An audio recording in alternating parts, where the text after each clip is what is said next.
18 जानेवारी रोजी अमरावती येथील ज्ञानेश्वर सांस्कृतिक भवन येथे राज्यस्तरीय धनगर समाज उपवधू वर परिचय मेळाव्याचं भव्य आयोजन करण्यात आलं। हा मेळावा धनगर समाज समिती अमरावती यांच्या वतीने आयोजित करण्यात आला। या राज्यस्तरीय उपवधू वर परिचय मेळाव्याचं उद्घाटन विधान परिषदेचे सभापती राम शिंदे यांच्या हस्ते करण्यात आलं।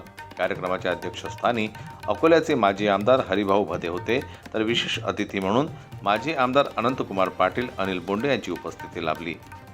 राज्यस्तरीय धनगर समाज उपवधूवर परिचय मेळाव्याचं आयोजन या ठिकाणी केलेलं आहे। संत ज्ञानेश्वर सांस्कृतिक भवन येथे महाराष्ट्रातून विविध स्तरातून आमचे समाज बांधव आलेले आहे। भरगतचा हॉलमध्ये जागा नाही एवढे या भरगतचा प्रतिसाद आहे। या ठिकाणी कार्यक्रमाचे अध्यक्ष म्हणून हरिभाऊजी भदे, उद्घाटक म्हणून माननीय आमदार प्राध्यापक राम शिंदे सर, सभापती विधान परिषद महाराष्ट्र राज्य मुंबई, त्याचप्रमाणे अनंतकुमारजी पाटील सर माजी आमदार, याप्रमाणे अनेक मान्यवर या ठिकाणी मेळाव्याला उपस्थित आहे आणि त्यांचा हेतूतून सन्मान झालेला आहे। धनगरी नृत्यांनी स्वागत आहे आणि जय मल्हार मंगल योग नावाची एक पुस्तिका या ठिकाणी आम्ही प्रसिद्ध करत असतो प्रकाशित। त्याच्यामध्ये 600 बायोडाटे आहे, 340 जवळपास मुलांचे, 310 मुलींचे, आणि अशा पद्धतीने ॲट ए टाईम एकाच क्षणी अनेकांना या ठिकाणी सगळे माहिती मिळतं महाराष्ट्रातून सगळे आलेल्या लोकांना। आणि या ठिकाणी प्रत्येक उपवधूरांचा प्रत्यक्ष परिचय उद्घाटन प्रसंगी घेतला जाते।